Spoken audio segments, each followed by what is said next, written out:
Puno ng galit ang mga residente ng Barangay Anunas sa Angeles City, Pampanga na pinaulanan ng bato at bote ang puwersa ng pulisya na kasama ng demolition team. Pero hindi lang yan ang kanilang pinaghahagis, kundi pati Molotov.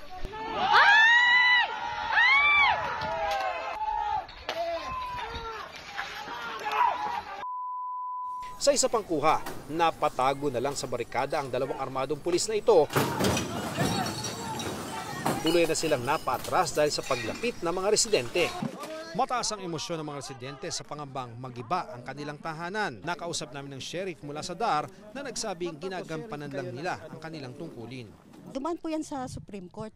May penalty na po yan. Yung mga na-issue po mga titulo, na-cancelled na po yan. Nasa 73 hectares na lupa ang kinatitirikan ng mahigit 500 bahay kung saan may 2,000 pamilya ayon sa Homeowners and Farmers Association ng Sitio Balubad. At pinagtataka rin po namin kung bakit na-cancel the time po of pandemic.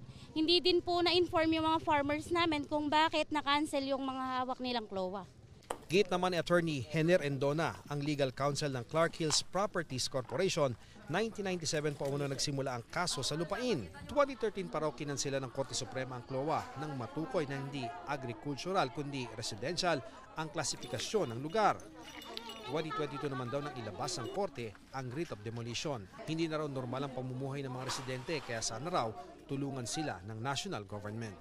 Diyos ko, President Bongbong Marcos, sana po matulungan nyo naman po kami sa matagal na naming problema dito sa Balubad. Dito po sa Balubad, Anunas, Angeles City.